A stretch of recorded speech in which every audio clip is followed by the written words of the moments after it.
5 વર્ષમાં સરકારે જે આંકડા જાહેર કર્યા હતા કે કેટલું અમે સહાય ચૂકવી રહ્યા છીએ, એ સહાયનો જે આંકડો છે તે પણ અમે આપને બતાવવા જઈ રહ્યા છે।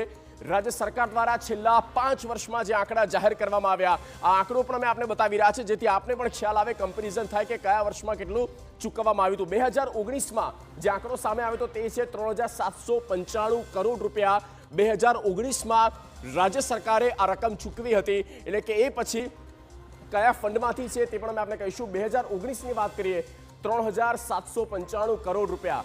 આ રકમ સીધી ખેડૂતોને નુકસાન થયું હતું અને નીતિ નિયમ પ્રમાણે ધારાધોરણ મુજબ આ રકમ પણ જાહેર કરવામાં આવી હતી। આ જાહેર કરવામાં આવેલો આંકડો છે। 2021ની વાત કરીએ તો 2021માં પણ 500 કરોડની ચૂકવણી કરવામાં આવી હતી।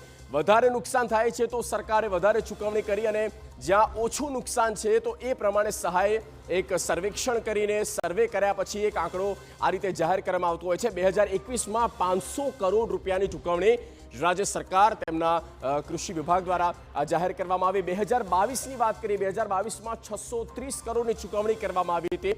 2022માંથી 3 વર્ષ પહેલા પણ જ્યાં ભારે વરસાદ થયો અને ચોમાસું ઉતર્યા પછી પણ જ્યાં કમોસમી વરસાદ થાય છે અને ત્યાર પછી નુકસાનીનો એ સર્વે કરવામાં આવે છે અને 630 કરોડની ચૂકવણી કરવામાં આવી હતી।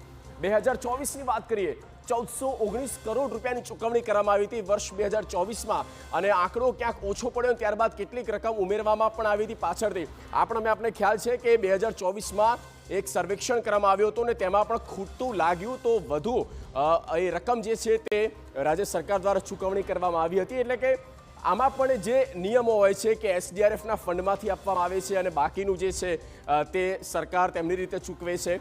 તો આ કયા નીતિ નિયમ પ્રમાણે આવે છે આનું એક પરિપત્ર જે છે, આખરી જે નોટિફિકેશન માર્ગદર્શિકા જે નીકળશે અને તેમાં વિગતવાર ખ્યાલ આવશે।